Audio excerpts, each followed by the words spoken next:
Sakura Haruka is a high school student who lives life the way he wants to, but is shunned by his peers in school as a result. Early one morning, a woman is being hassled by a group of guys who have already peaked in life. She's got a carton full of eggs, so she's obviously got places to be, but these guys don't care and keep asking her to come have some fun with them.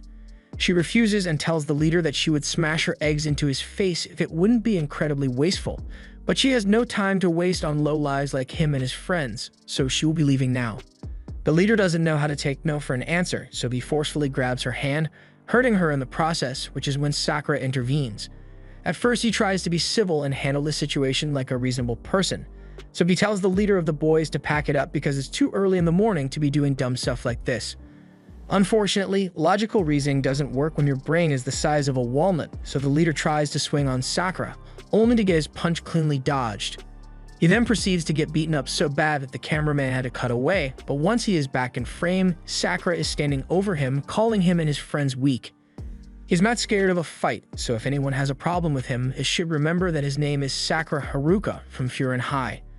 Afterwards, he simply begins walking away without saying a word to complete his badass moment, but the girl who had been watching everything happen the whole time finally snaps out of her daze and chases after him. She grabs a hold of his arm and thanks him for saving her, but Sakura is confused because no one has ever thanked him for anything before. His brain short-circuits, so he instantly goes into tsundere mode as he tells her that he didn't do it for her sake or anything. He just got pissed off by the way the guy was acting. The girl ignores his outburst and asks if he is hungry by any chance, which Sakura initially denies, but no one can turn down a good omelette, so he ends up at the girl's restaurant. While making small talk, she realizes that Sakura isn't originally from this town, which explains why she hasn't seen him around before. Recently, there have been a lot of gangs fighting in the area, so normal people tend to steer clear of the area. She introduces herself as Tachibana, but Sakura is still trying to figure out why this girl is being so friendly to him. Most people would be afraid of someone who they saw take on 5 guys easily, but she doesn't seem to care at all. She asks if he's not going to eat the food she made for him since he hasn't taken a bite yet, so Sakura immediately starts eating and he loves it. As he eats, Tachibana comments on how unique he looks since half his face is colored different, but she can tell that it's just the way he looks naturally. Her face gets a little too close, so Sakura freaks out and jumps back. After calming down a bit, Sakura says he's surprised that she doesn't find him weird since most people would call him gross for the way he looked. Tachibana doesn't find his appearance all that strange since she is used to seeing people with much worse fashion choices. But that aside, she asks if his appearance has anything to do with the reason he came here in the first place. Sakura tells her she's right since he came here because the way he looks doesn't matter when it comes to a fight. Furin is notorious for having the most brain-dead students but also the best fighters, so brawls take place every day to decide who's on top. Sakura isn't excluded from the Walnut Brain Society, so a school like this is the only place that he's got a shot at making a name for himself. Tachibana now understands Sakura's motivations, but that doesn't stop her from making fun of him for being so excited for school that he wore his uniform today when Furin doesn't open until tomorrow. Sakura denies it, but his embarrassment only tells Tachibana that she's right about him. While they were bickering, an old man named Yama had just finished his meal and is heading out. But just before he leaves, Sakura notices that he left his bag behind, so he gets his attention and hands it back to him. A little while later, Tachibana comes over and says Yama was thankful for Sakura's help, so he wanted her to give him some candy as a sign of gratitude. Sakura still isn't used to being thanked for anything, so he asks why the people here are being so nice to him. Normally, people would take one look at him and think he is a delinquent, so they'd be on guard. One time, he tried to return someone's wallet, but he got the cops called on him because the person accused him of stealing it. Tachibana tells Sakura that he made the right choice coming to Fujin, but as he is now, there is no way he's beating anyone, let alone becoming the top dog, and that all because of one thing. He may be strong, but he is alone, so he's gonna get his ass jumped. Hearing her say he's alone strikes a nerve with Sakura, so he angrily states that he is not weak, so there's no reason for him to rely on other people just to win a fight. She admits that Sakura may have the strength to back up his claim, but it would be best if he goes to meet some other kids from Furin, then he will understand what she means. While walking home, Sakura finds himself confronted by the gang leader from earlier, and this time he has brought the entire squad for the sole purpose of jumping Sakura. He isn't really in the mood to deal with this right now, so he just tries to ignore them and walk away, but the leader stops him just to start making fun of the way he looks. Honestly, this is what Sakura was waiting for, since this jerk is the kind of person he has been dealing with his entire life. They always look at him with disgust, so he has given up on trying to fit in. People just make assumptions based on what he looks like, so if the world wants him to be a delinquent, he's going to do just that. He punches the leader straight in the face once more and proceeds to take on the entire gang all at once, and he's actually winning. They keep coming after him, but even though some of them are armed with bats, he continues to avoid their attacks and single-handedly drop the average IQ score among the gang members with the brain damage he's inflicting. While all this is going on, Tachibana was inside her store cleaning up the dishes, and while I've got nothing against her, this dumbass decided it was a good idea to go outside and check what's going on. Well, she gets grabbed and held at knife point so they can use her as a hostage to get Sakura to let his guard down. However, as soon as Sakura sees Tachibana in danger, he pulls off some cool acrobatics and drops the guy before he ever had the chance to use his knife. One guy tries to sneak up behind Sakura, but he's not going to call for something as cheap as that and roundhouse kicks the guy's face into a wall. He continues beating them down, but having to protect Tachibana is really limiting the amount of damage he can do, and if this keeps up, he's going to get overrun. He doesn't even know why he bothered helping her in the first place, since he barely knows her. As he continues fighting, one of the guys he had knocked out before regains consciousness and grabs the knife that had been thrown to the floor, slashes Sakura's ankle. He then almost gets his head smashed in by a guy with a bat, but he manages to stay back at the last moment, although with his injured ankle, his mobility is going to be limited. He has no chance of evading the next attack, so he just braces himself for the inevitable beating he's going to get. However, before the bat can make him even dumber than he was before, he gets saved by a guy who was also wearing the same Furin uniform as him. The guy thanks Sakura for protecting Tachibana, and she looks happy to see him. He asked her not to tell their boss that she was in danger so he doesn't flip out, but now that he is here, he'll make sure the situation gets handled. He grabs the bat from the gang member and elbows High-Face so hard that he gets put down for a compulsory nap, after which he then turns to the rest of the people there as his friends arrive. These punks have made a mess of the town with their antics, so they are going to have to pay for it. The gang is understandably scared since they were already barely winning against one guy, but now they've got to deal with 4 more. There's no backing out at this point, so they all attack at once even though they know they got no chance at winning. All the Furin guys are just as tough as Sakura, so this fight is a one-sided beating. One guy tries to go after Sakura, and since his ankle is injured, he's not able to get out of the way in time. Luckily, Hiraji steps in and kicks the guy into a wall. He tells Sakura to stand back if he is hurt, since they won't be able to protect him if he gets himself caught in the middle, and Sakura just remains dumbfounded as people begin to cheer for the Furin guys to beat up the gang so they can get on with their days. This is nothing like what Sakura was expecting when he came here, and he never would have thought that the people here would be so supportive of Furin. Tachibana then explains to him that when she said gang make this place unsafe, that it only applies up until about 2 years ago. This was because of the students at Furin High who took the town's security upon themselves and put up a notice board at the entrance. Anyone dumb enough to cause trouble in their town will leave the town with more brain damage than they started with, because they are the town's shield, otherwise known as Windbreaker. That's why the townspeople love them so much now. It's true that they were a bunch of lowlives 2 years ago, but that was 2 years ago, and now they are loved by everyone here. Sakura can't help but feel jealous that despite fighting like that, these guys are still accepted by everyone here as though they are heroes when all he ever got was scorn. He is still in shock when the townspeople turn their attention to him and start thanking him for holding off the gang until everyone else arrived. Since his ankle is hurt, an old lady offers to give him some first aid, but all this kindness is too much for him to process, so he has another outburst. Tachibana understands why he is acting this way, so she takes over the first aid for him and says that she can tell that he is alone, but he didn't choose to be alone. Whatever circumstances may have caused it, he doesn't need to give up on the people here because they need him. He was still kind enough to return Yema's bag, and he even put himself at risk to save her. So if he is willing to look towards them, then they won't turn their backs on him. Sakura doesn't know how to respond, so instead he takes off running towards the crowd and proceeds to jump 10 feet into the air.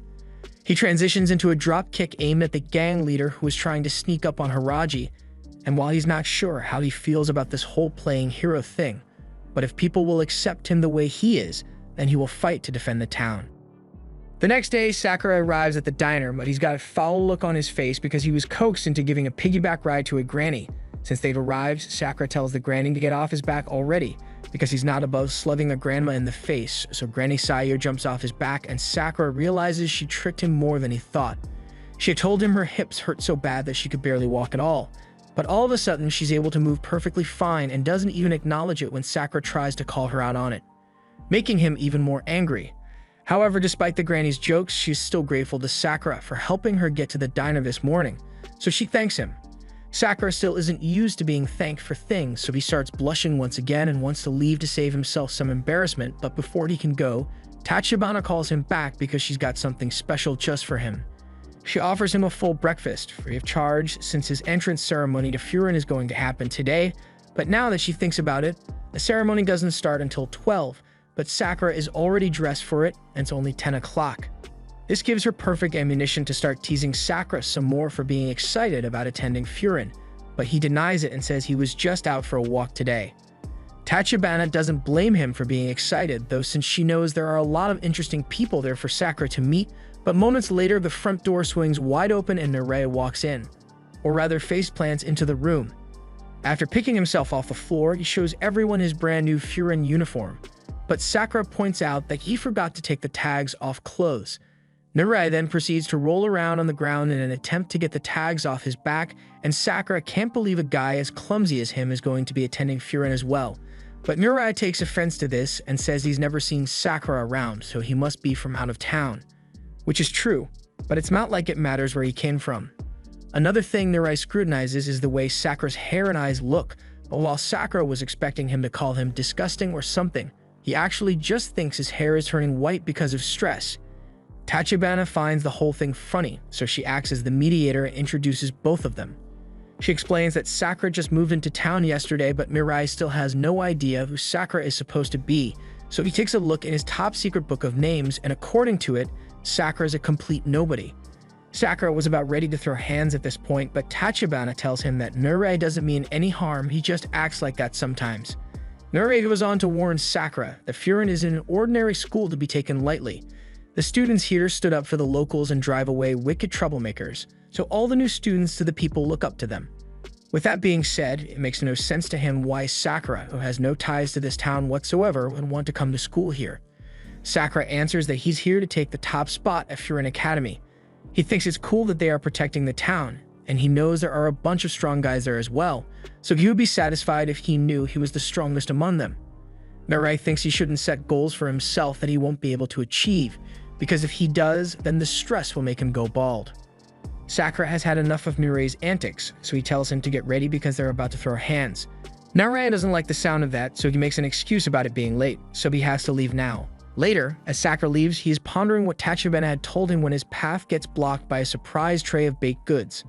The baker offers them to him for free, but Sakura is confused as to why he is getting such an offer for no reason.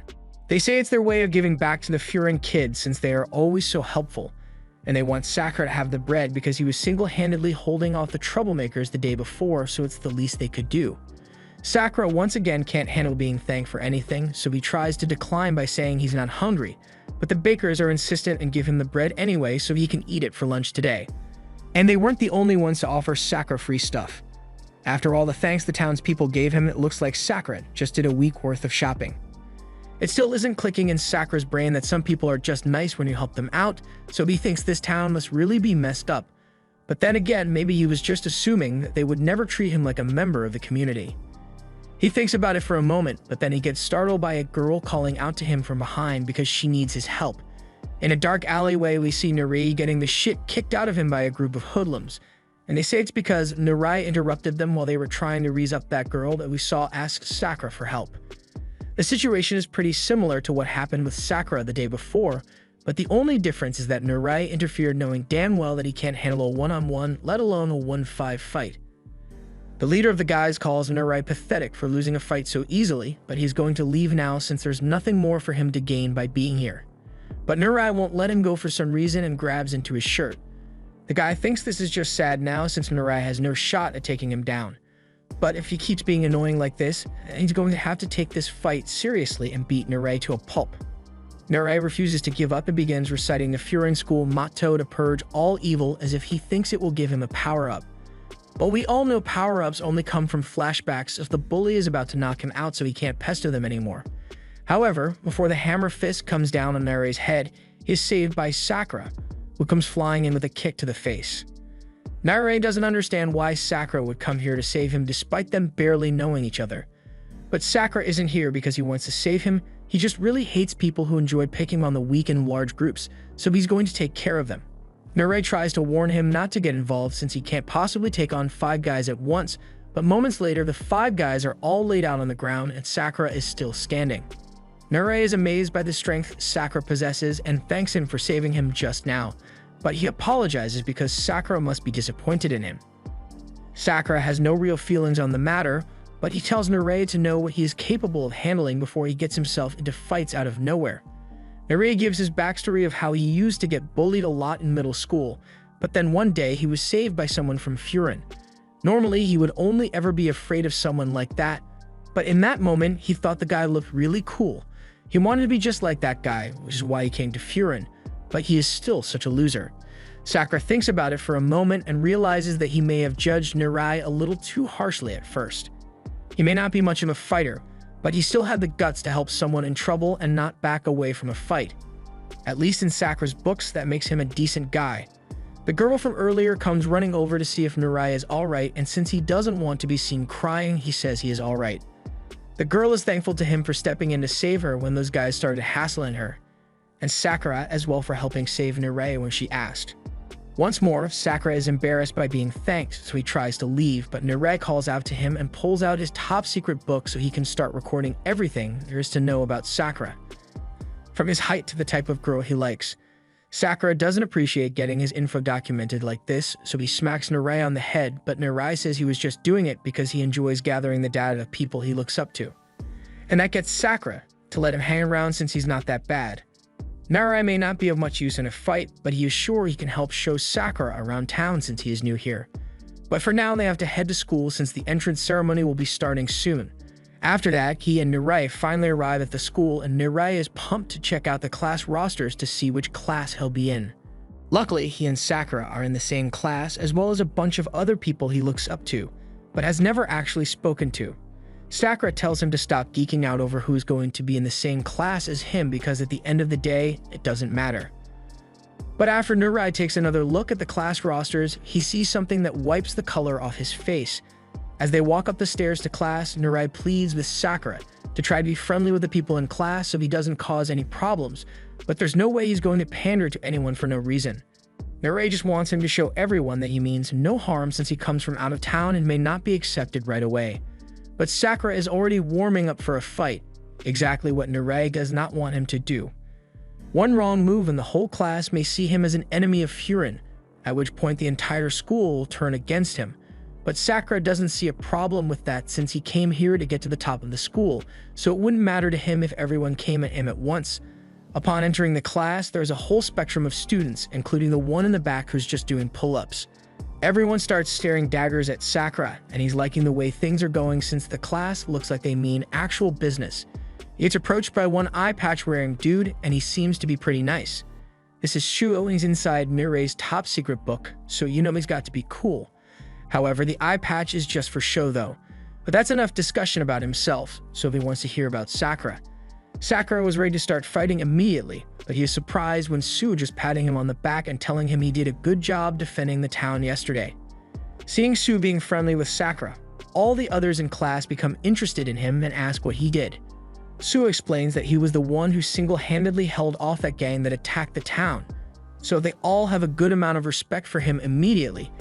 And Narei is glad because this means Sakura won't have a target on his back.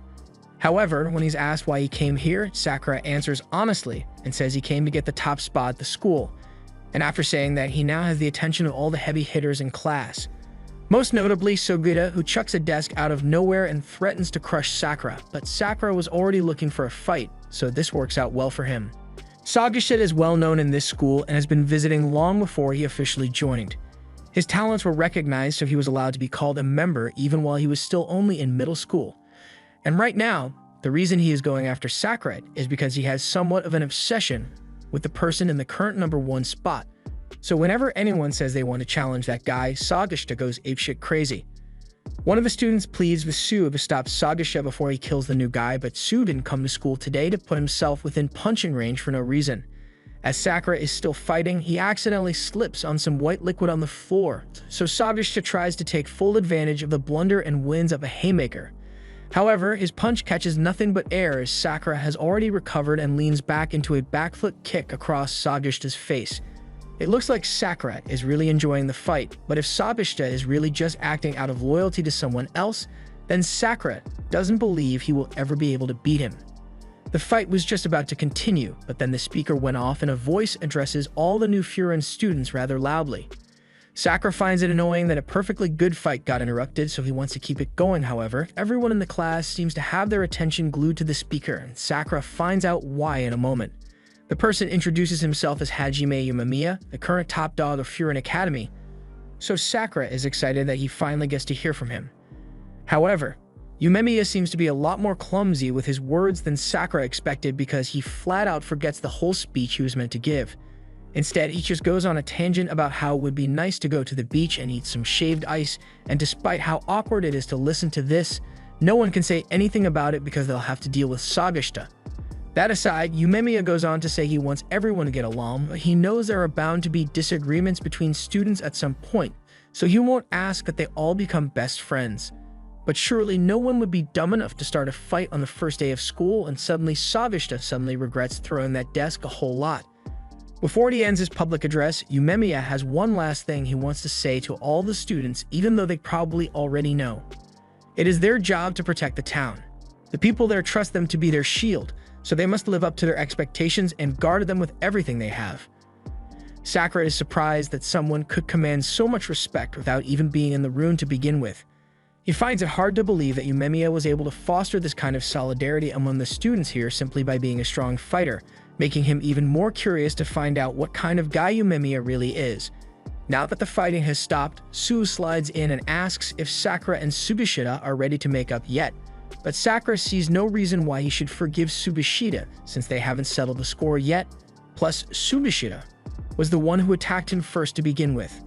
To mediate, Shuo makes valid arguments that Sakura shouldn't go around holding grudges if he actually wants to make it to the top, and Tsubishita shouldn't have gone and started a fight out of nowhere when he knows Umemiya would not have liked that. So after listening to Suu's logic, Tsubishita stretches his hand out to Sakura for a handshake, and Sakura does the same. Although, that doesn't mean they are friends all of a sudden. As soon as the handshake is done, Sakura gets swarmed by his new classmates, who all want to congratulate him on how amazing he was for being able to land a solid hit on Tsubishita. As Sakura was messing around with his classmates, a guy suddenly bursts in and tells everyone that it's time to head out. Sakura doesn't know what he means by that, and he is even more confused when he ends up having to paint a wall. 30 minutes earlier, after that guy called them all out to the courtyard, Sakura was pissed that he had to leave the classroom right after he got there, but the guy doesn't want to hear it since if they end up being late, then he's going to get yelled at as well. They look over to the edge of the courtyard and spot Haraji yelling at a bunch of students for taking too long to get down here.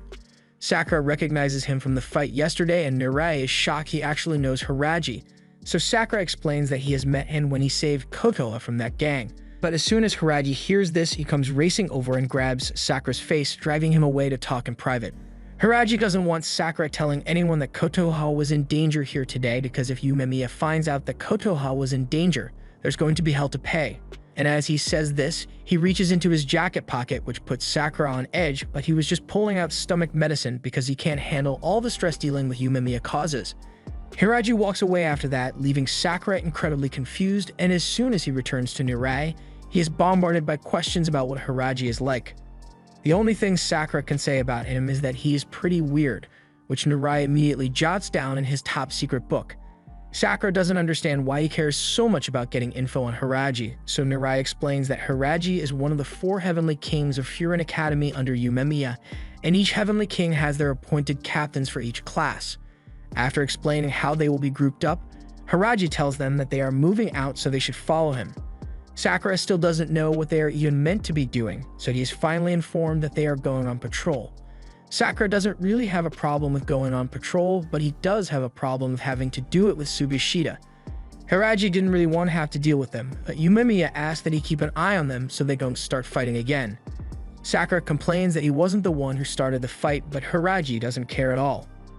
After Sakura has calmed down, he asks why they say they are on patrol when this seems a lot like they are just strolling through town. If they are meant to be protecting the town, then Sakura thinks it would be more efficient to go around and look for people who are causing trouble so they can beat them up. Hiraji calls Sakura an idiot for thinking something like that would be effective at reducing crime because that's just raiding. And walking around has its purpose because people knowing that the Furin students are around will keep the smaller groups of troublemakers away. Just then, Hiraji notices an old lady climbing on a rickety old ladder, so he steps in to keep her from breaking her hip, and all of a sudden, the entire group is helping repaint the storefront. Sakura doesn't understand how he ended up doing this, but it's all part of being a member of Furin. Once they are all done painting the walls, they receive many thanks, as well as some delicious snacks for the road. As they leave, Hiraji addresses what Sakura has said earlier about thinking what they were doing is boring, and Hiraji can understand why he thinks that way since he was the same before, but now he has come to learn that being needed can be pretty fun as well.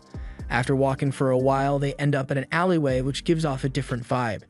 It has a dog drawn over it, which Sakura thinks is ugly, but Mirai cautions him not to say things like that so close to the border because they don't know where those guys may be hanging around. This is the territorial border between Bafurin and another group, so they can't cause trouble on the other side of that overpass. Over there, Bafurin's rules mean nothing because they have no jurisdiction. The group is called Shishitoran, and they believe only in absolute power. Mirai said all this with the intent of stopping Sakura from causing trouble, but he only managed to get him more interested. Just then, they notice one of the Furin students being chased down by a couple of people from Shishitoran, but he's on their side of the tracks, so Hiraji can't get involved. The guy was about to get caught before he could cross back over to Furin territory, but Sakura and Sugishita don't really care about rules, so they both jump in and knock out one of the Shishitoran people. Mirai thinks this is going to cause trouble since they struck Shishitoran students on their turf, but Sakura believes it's only fair that they fight back since Shishitoran clearly attacked one of their own first. However, even though Sakura and Sugishita just laid out one of their people, the others there don't seem to care about what happened to him in the slightest and start shitting on him for losing a fight after just one kick. Just then, someone approaches from behind, and the two Sugishita students immediately have shivers sent down their spines because they know exactly who this is: Joe Togame. He is the second in command at Shishitoran, and he came over here because he heard a commotion, but he is surprised to see one of his people knocked down on the ground, so Hiraji steps up and informs him that the unconscious guy was chasing after one of Furin's people, so they stepped in and stopped what was going on. Once Togame grasps that what happened here was the work of Sugishita and Sakura, his reaction gets Sakura excited since he believes he might get a good fight from this guy, but soon after, the unconscious guy wakes up and begins yelling at Sakura for breaking the rules and interfering in the business of the Shishitoran group. However, as he was going on with his rant, Togame clocks him over the head with a bottle, making him go unconscious again. If there's one thing Togame hates, it's weak losers, and especially those who try to hide behind rules and order, so he starts beating the guy up because he doesn't belong in Shishitoran anymore. It gets so bad that Hiraji has to stop Togame and ask if he is really on the same team as the guy he is beating up. Togame pauses the beating for a second, just to say that the guy isn't his teammate anymore. He just lost a ranked match and got demoted to Silver 2, so he is no longer welcome as a member of Shishitoran, which is why Togame is revoking his cool jacket. After listening to everything Togame has to say, Sakura has heard enough and now thinks he is really lame. He beats up the weak so he can call himself strong, so Togame is a huge letdown. Everyone thinks a fight is about to break out, but while Togame is definitely pissed off, he decides that he'll beat Sakura up on a better stage, so he's going to leave for now, but I'll be sure to remember his face. After that is over, Mirai starts screaming because Sakura and Sugishita may have just done something that will lead to an all-out war against the Shishitoran people. And if Sakura hadn't provoked him at the end, he may have been a little more forgiving of the attack they did. Hiraji doesn't think that could have happened because Togame isn't as easygoing as he may appear. Among the Shishitoran, he is easily the most territorial, so there's no way he would ever forgive an incident like this. Regardless, Hiraji admits that he should have been the one to step in and save the kid, so he apologizes for not doing anything when it counted. For now, they should all head back to the school so they can report to Umemiya. Hiraji is dreading having to give the report, which gets Sakura further intrigued to find out what kind of guy Umemiya actually is.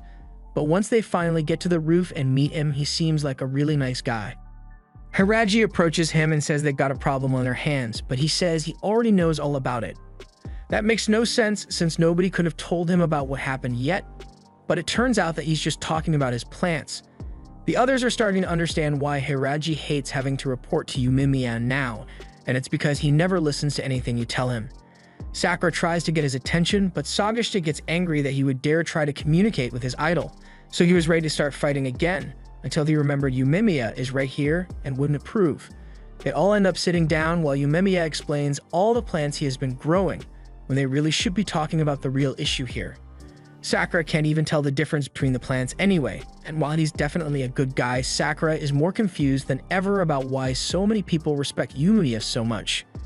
After a while of listening to his plant lecture, the kid who got beat up speaks up and starts explaining what happened today. He says he saw a shoplifter stealing in town, so he chased after the guide, but before he knew it, he had gone too far and ended up in the Lion's Head territory. They were chasing him down and there was no way he could have ever managed to outrun them, but just as he was about to give up, he was saved by Sakura and Sagashita. He admired the Furin students so much that he tried to be like them, but he only ended up sparking a clash with the Lion's Head and getting everyone involved, and for that, he is truly sorry. Yumemiya calls Sasaki by name and tells him thank you for doing what you did. Sure, he may have inadvertently caused a war, but he did it while trying to protect the people of this town, so he has nothing to be sorry for. As for the war, he doesn't have to worry about it since Yumemiya says he will personally handle it. But that aside, he really wants to know how Sakura and Sagashita saved him, so Sasaki explains that they kicked one of the guys off his feet. Yumemiya knows the Lion's Head people won't like that one bit, but he's got to admit that finds it pretty funny. Hiraji apologizes since all this happened while he was meant to be looking after them, but Yumemiya doesn't blame him for it since mistakes happen all the time and Narai rats Sakura out for making things worse by taunting Joe Togame. So Sakura explains that he couldn't stand the fact that Togame was talking about strength being the only thing that was important while only beating him on the weak, so he said it to his face. Yumemiya understands what happened, so he gets up and Sakura thinks he wants to fight, but he actually just gives him a pat on the head and says he was thinking the same thing since those guys have a terrible mindset. On another note, he heard about what Sakura did on Main Street yesterday and today he saved Sasaki, so Yumemiya thanks him for looking out for the people here. Sagashita is jealous that Sakura is getting so much attention and Sakura feels a strange feeling of relaxation from around him. He is starting to understand why people are drawn to him all the time, and that's because he has a presence that would make anyone feel safe. However, Sakura won't let himself give in to that warmth, so he slaps Yumemiya's hand away. Just then, Hiraji gets a call from Kaji, but the only words he can hear him say over the phone are the words Lion's Head before he gets cut off on the phone. Yumemiya asks if something is wrong, but then a moment later they hear someone talking on a megaphone. So they all look down to the courtyard and see a guy dragging the unconscious body of one of the students here. He says he is the leader of Shishitorin, otherwise known as Lion's Head, and his name is Tomiyama Choji. The reason he has come here today and beaten up so many Furin students is because he wants to have a good and clean fight with Yumemiya, and his smile shows just how excited he is for it. Narei is freaking out over the fact that the leader of Lion's Head is here in person, while Sakura is just getting excited because he knows Tomiyama must be stronger than Togame. In that same moment, Sakura feels an unbelievable presence behind him, and he can't tell what it was, so as he sees Yumemiya leaving, he starts following him. The others do the same, and once they are all outside, Yumemiya tells them to stay out of this one. Sakura, as usual, insists on wanting to fight, but Yumemiya just coldly warns him that he doesn't repeat orders twice. Sakura is instantly hit with a sudden wave of obedience because he knows he would have caught a straight punch if he talked back just now, but he has no idea how Yumemiya's entire demeanor could have changed so suddenly. He approaches Tomiyama and calls him out for still holding one of the Furin students by the hair, but Tomiyama simply acknowledges it and laughs straight in Yumemiya's face about what he did. Sakura thinks this guy must be insanely strong, or at least just insane to have the guts to mock Yumemiya to his face like this, and all he really wants right now is to face Yumemiya in a 1 versus 1 since he's got a good excuse for it after what Sakura and Sagashita did. Yumemiya just stands still while Tomiyama circles him, still asking for a fight, but then he speaks up and says that while it may be true that Furin made the first move by knocking out that guy under the bridge, but clearly Tomiyama has done much worse in retaliation, so he thinks they can call it even now. Tomiyama agrees that what he has done is enough to at least call it even for now, but that doesn't mean things have been settled as he throws a kick at Yumemiya's face. Yumemiya caught it, but Tomiyama wasn't actually going for a sneak attack, he just wanted to start another conflict so he has a reason to fight Yumemiya. It doesn't make any sense why he wants to fight so badly, so Yumemiya asks what his goal is in doing all this. Tomiyama answers that it's not necessarily because he wants to fight, but rather he wants Yumemiya. Over at Lion's Head, it has been really lonely for him, ever since he became the top dog, but Yumemiya, on the other hand, has no shortage of friends to have fun with, so Tomiyama came up with a rational solution to come here and take over all of Furin so he can have fun too. Yumemiya can sympathize Tomiyama's point of view, but before he could even attempt to talk things out with him, some other members of Lion's Head show up, and while Tomiyama is confused why they are here since he didn't call for backup, they tell him that it was a bad idea to go assaulting Furin High on his own like this. Sakura and the others walk forward to join Yumemiya, and even though he tries to get them to back off again, Sakura stands his ground because while he can respect a duel, he won't stand for a jumping. Tomiyama is getting frustrated since he was just about to get a proper duel with Yumemiya, so he wants everyone else to leave already. But Togame doesn't think a duel is really going to work out today, especially when they've got the entire student body staring them down at the moment. Yumemiya sees what's about to happen, so he yells for everyone in the classes to stay where they are as he steps forward, saying he will take Tomiyama on in a duel like he wanted. He just wants him to tell the others to stand down so things don't get messy. Tomiyama is glad to finally get his match, but then one of the Lion's Head kids begins mocking Yumemiya for being such a softie, and this sets off Sagasha, who can't stand any Yumemiya slander. Another one tries mocking Suo for looking so plain that he needs to wear accessories to stand out, but with how he's holding his hands in the anime girl pose, Suo just thinks he is cute. Togame says everyone should calm down for a bit, and then he tells Tomiyama that even if he wants to have a duel, he should save it for another day since it's already getting dark. And if they start fighting in the dark, they won't be able to admire how badly they beat down the Furin students. Sakura retorts, saying the only one getting their faces smashed in is gonna be Togame, and since Tomiyama can see that there is clearly some tension between these two, he suggests that they make the duel a team match instead. They can have a bunch of one-on-one battles, and the combatants are going to be Yumemiya and Tomiyama, Togame and Sakura, Sagasha and this guy, and finally Suo and the kawaii boy. Yumemiya protests, saying that if it's a duel he wants, and the two of them should be enough. But Tomiyama now wants it to be a tournament because that sounds like way more fun to him. Sakura and the others agree to the terms of the tournament, but at the last moment, one more guy from Lion's Head comes out and asks to join in because he wants to take on Haraji, and Haraji seems to have some beef with him. So he accepts the challenge and joins the tournament as well. Since everything has been settled, Tomiyama says he will be putting the Lion's Head team on the line for this, so everyone should do their best and have fun. Later, the guys head over to the cafe to get some food and relax, and Mirai is freaking out because he thinks the situation is really bad for them. Sakura is getting tired of all of Nirai's complaining, but he is the reason all this started in the first place. Kotoha brings over some food and tells Nirai that there's no point in getting so stressed about it all since it won't change what happens, but Nirai has good reason to be worried, since if by some horrible turn of events, Yumemiya were to actually lose, then Bofura may cease to exist altogether. Konoha still maintains her point that worrying about things won't change anything either way, but you should know better than anyone that these guys aren't so weak that they would lose to Lion's Head so easily. Sakura scarfs down his food insanely fast, and once he is done eating, he asks if he can leave for the day. Nirai is shocked that he finished so fast, but they are meant to be waiting for Yumemiya and Haraji to show up since they had to stay back and convince the rest of the Furin students not to do anything that would complicate matters further. Sakura understands that, but he doesn't know why they have to meet up here of all places, so Suo explains that this is somewhat of a hangout spot for Furin, and they usually gather here before big fights happen. Just then, Yumemiya comes bursting through the door and immediately begins fawning over Kotoha. Sakura thinks this must mean that she is Yumemiya's girlfriend, but they both immediately deny that. Yumemiya instead asserts that Kotoha is his darling little sister. But Kotoha denies this as well, leaving Sakura confused about what their actual relationship is.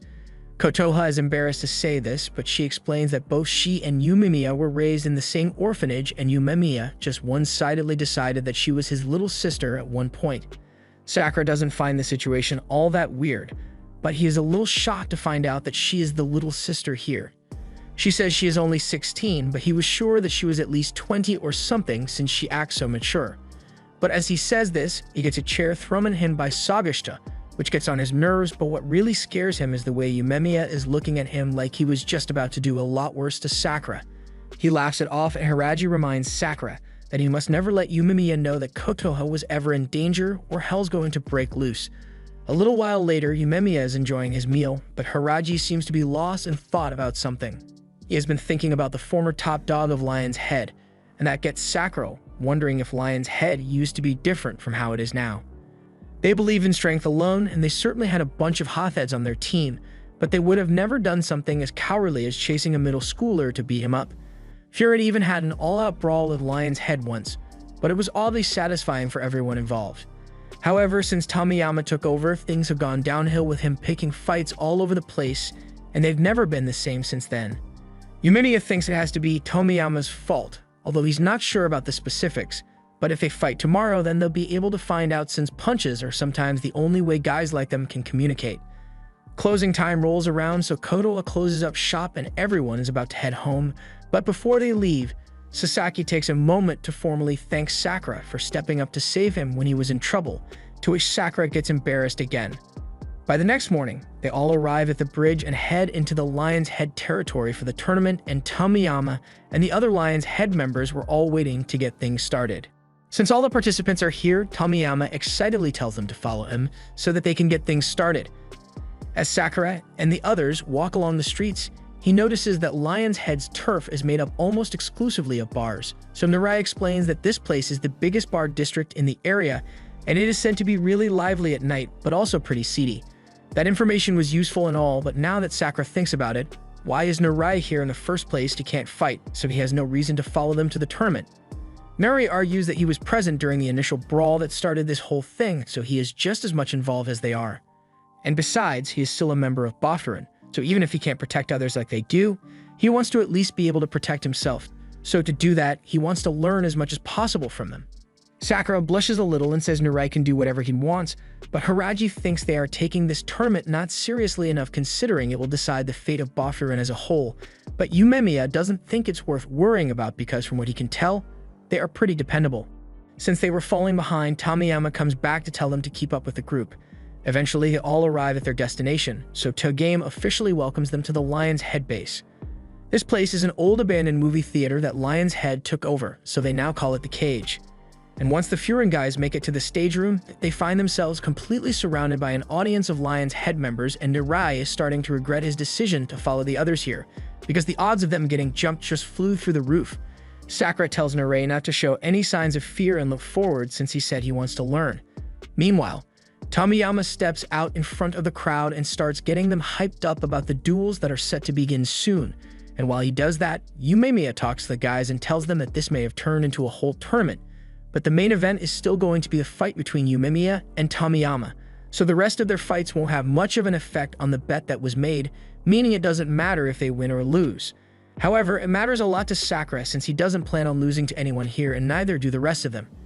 Yumemiya is glad to have such dependable friends to support him, but as he turns to face the stage, Tomiyama is calling out to him so they can start fighting immediately.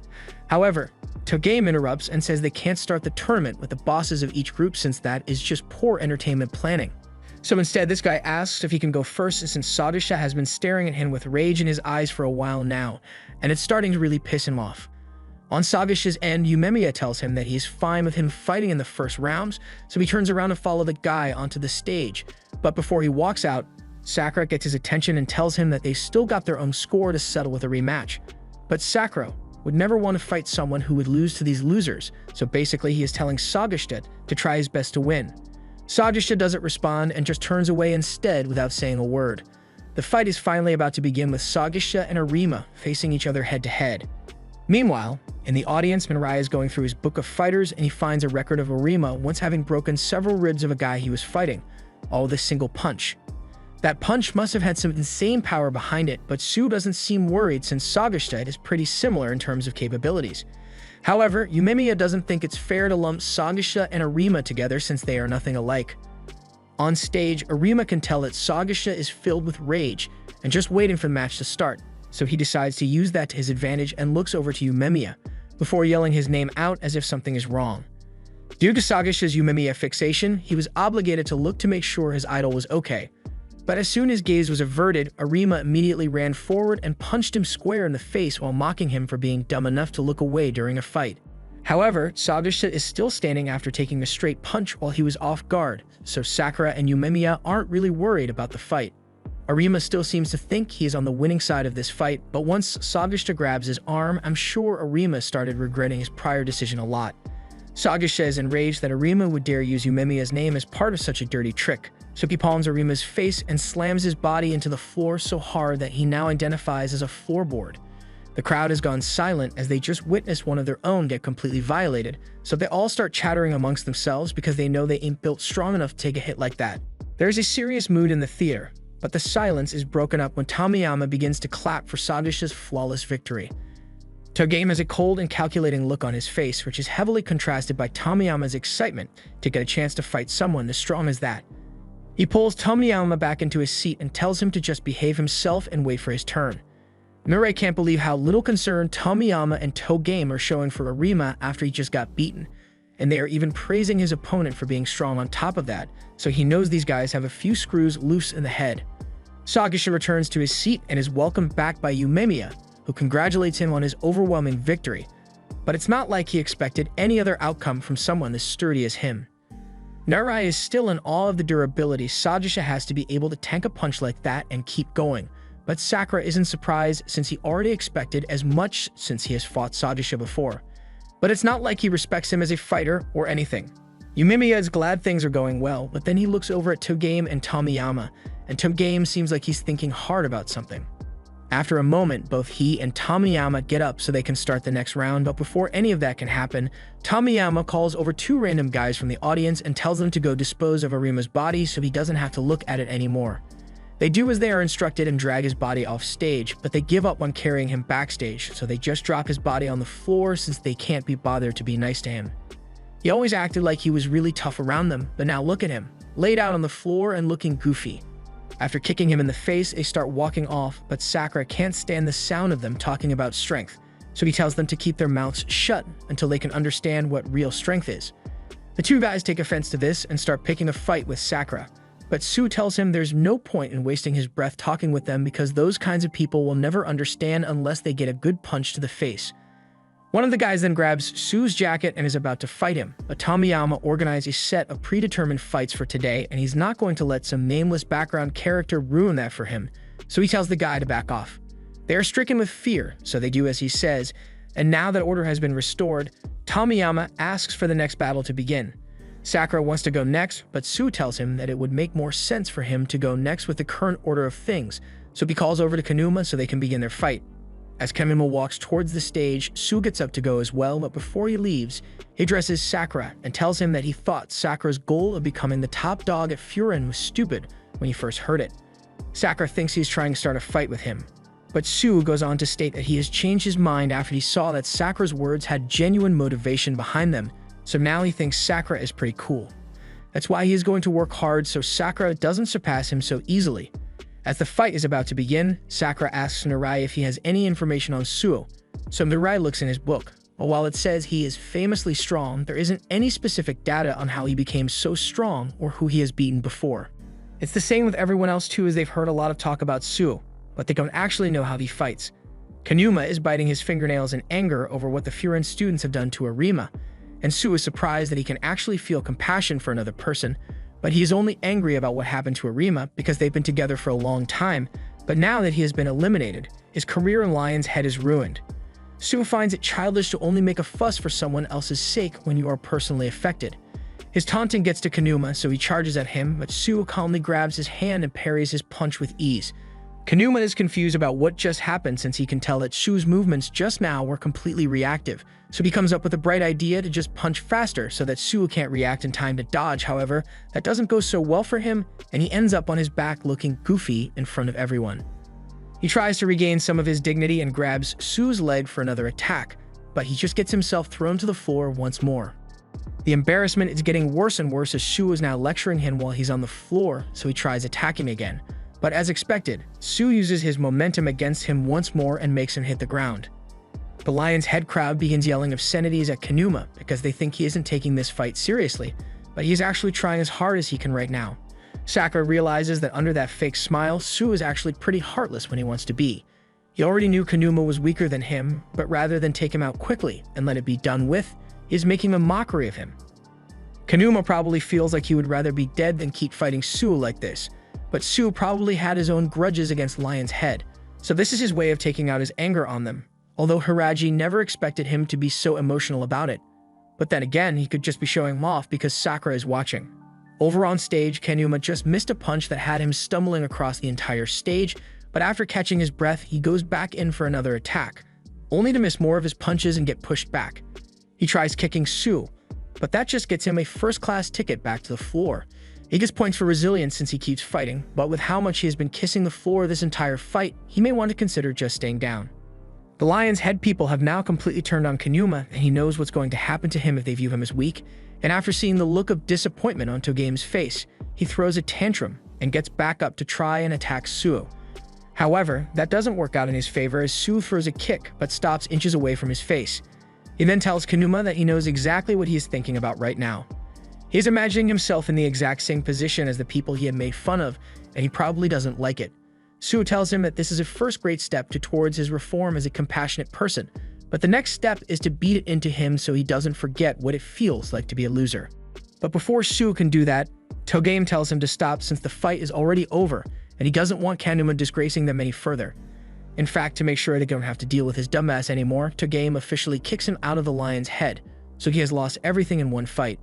Suo is satisfied with what he has done to Kanuma, so he walks off stage, leaving him with a reminder of how important it is to be compassionate towards others. While Suo leaves, the audience of Lion's Head are left silent from the violations they just witnessed, and even more so from the fact that Suo is only a first year in Furin, so they are starting to realize that they can't afford to mess with Boffurin. Yumemiya congratulates Suo on such an overwhelming victory, while also complimenting him for being strong, but Suo doesn't think of himself as all that impressive. Narei, on the other hand, couldn't be more impressed as he has never seen someone move like Suo. He asks if it was Kung Fu or some other type of martial arts, but Suo can't really answer that question since he doesn't know. His instructor was self-taught, so he kind of mixed in a bit of all the martial arts. That aside, Hiraji mentions how surprising it was to see Suo acting so emotional, and he is a bit embarrassed that he went so far as to humiliate Kanuma, but he says he did it because of Sakura. Sakura doesn't want to be blamed for Suo's actions, but he does warn Suo that he had better take the fight seriously if he ever fights with him. Narei is finding it a little repetitive that all Sakura can think about is fighting everyone, but Suo doesn't really want to fight with him since he thinks Sakura would be a pain to deal with in a real fight. Hearing this, Sakura loses his temper and almost jumps on Suo. So Narei has to use all his might to hold him back, and Yumemiya is just glad that everyone is getting along well, if you can call this getting along anyway. Just then, they notice Kanuma, who is in the process of dragging his best friend's unconscious body across the floor, and he looks like a completely broken man. Once Arima finally regains consciousness, he looks over to Kanuma, who seems like he's on the verge of going crazy, so he crawls over to him and asks if he lost his fight as well. The only words Kanuma can bring himself to say are it's over, because now that they've both lost fights in front of all the members of Lion's Head, they'll be punching bags for everyone else from now on. Tomiyama is still as excited as ever, so he now wants to fight Suo as well, but Togame wants things to go in order, so he asks who wants to go up next for their fight. Sakura finally thinks it's his time to shine, but as he stands up and turns to Togame so they can head onto the stage, someone else stands up and he points straight at Hiraji because he wants to fight him next. Hiraji still has beef he wants to settle as well, so he apologizes to Sakura because he needs to take the next fight. Sakura isn't having it since both of the other first years got their chance to fight, so there's no reason his turn should be skipped over. Hiraji brings up the fact that Sakura is meant to be fighting Togame, but he doesn't look like he is ready to fight yet, so Sakura needs to wait a little longer.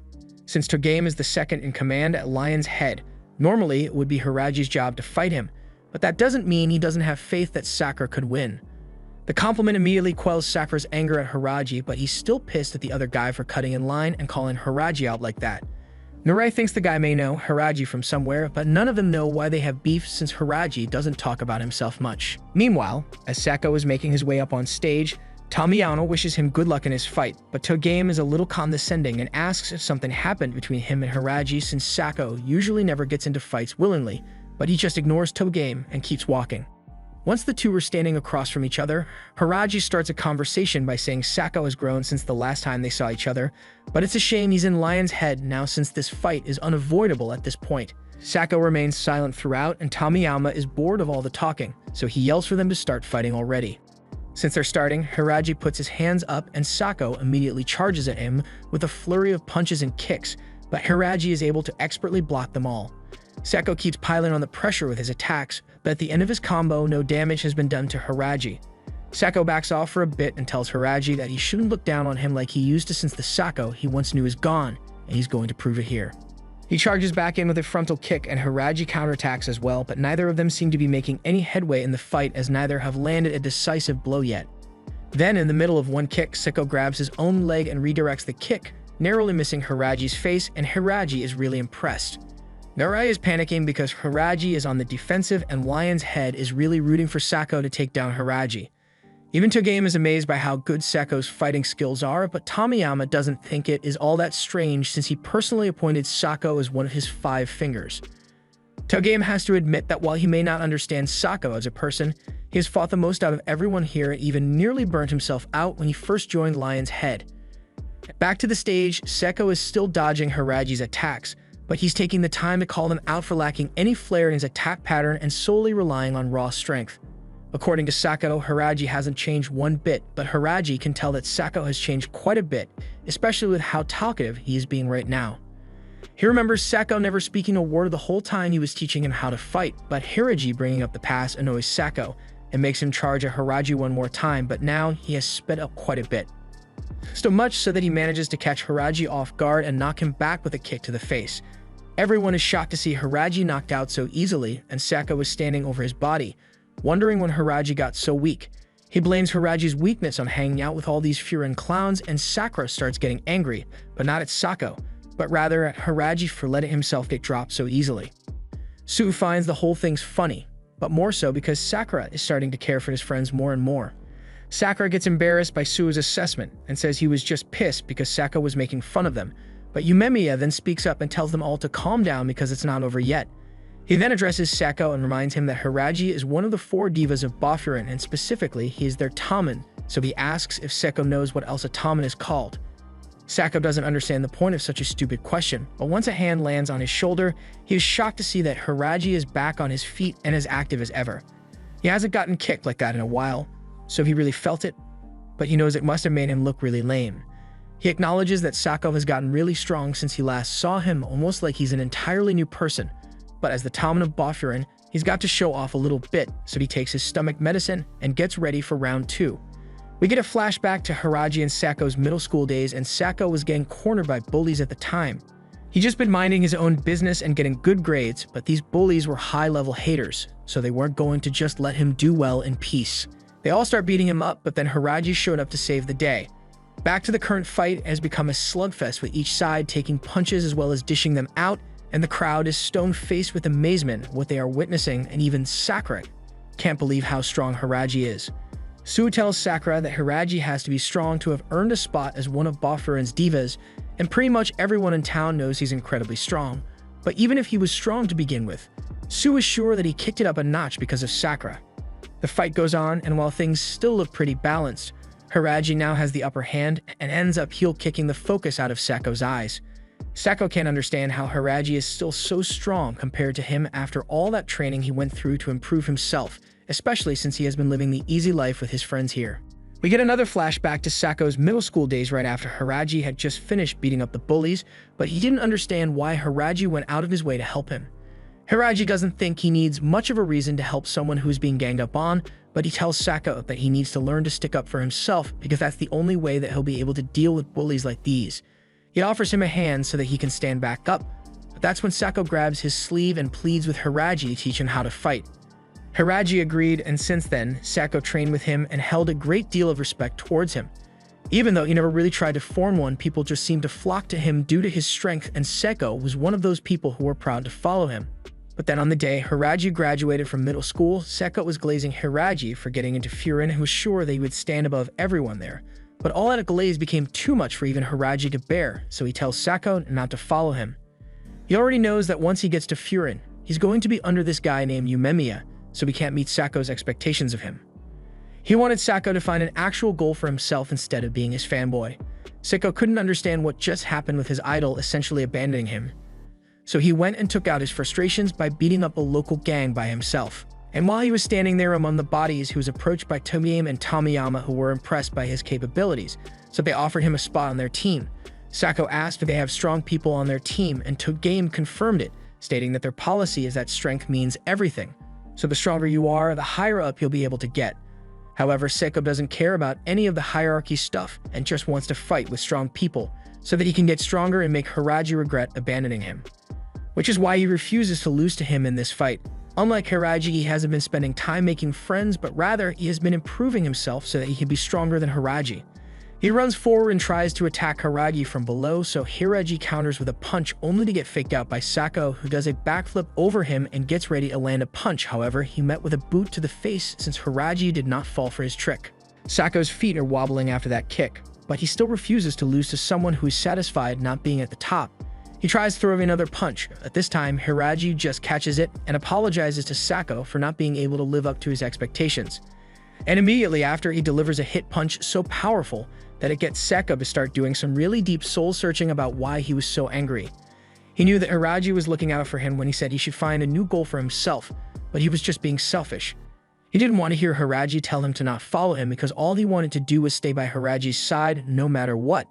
He didn't care if he wasn't the top dog or something because all he wanted was for Hiraji to ask him to follow him. Sako collapses on the ground, so Hiraji is the clear victor of the match and everyone is still in shock from the spectacle they just witnessed. Although Togame wastes no time in getting up and calling for someone to go drag Sako's body off the stage because he lost, but after seeing how well Sako fought, they all have too much respect for him to do something so disrespectful. And to help his friend out, Hiraji offers to carry Sako off stage, lifting him onto his shoulders and gently dropping him on the floor. Togame half-heartedly thanks Hiraji for helping, but he mentions that he didn't need to be so gentle with the body of a loser. And since Sako lost, he's going to be revoking his lion's head jacket. But Hiraji grabs his hand to stop him and says he should probably wait until after his match to criticize people for losing since he doesn't know what might happen. And before Hiraji leaves, he gives Togame some advice that running his team like he is doing now won't help make them stronger. He walks back to his seat and Yumemiya congratulates him on his victory. But Hiraji is surprised that he isn't asking about Sako and what the story is between them. Yumemiya knows Hiraji probably doesn't want to talk about it, so he doesn't want to bother Hiraji by asking now. He can tell him the full story when he feels like it, but for now, they should just focus on watching the next fight. This was the end of episode 6. Thanks for watching. Subscribe to not miss the next part.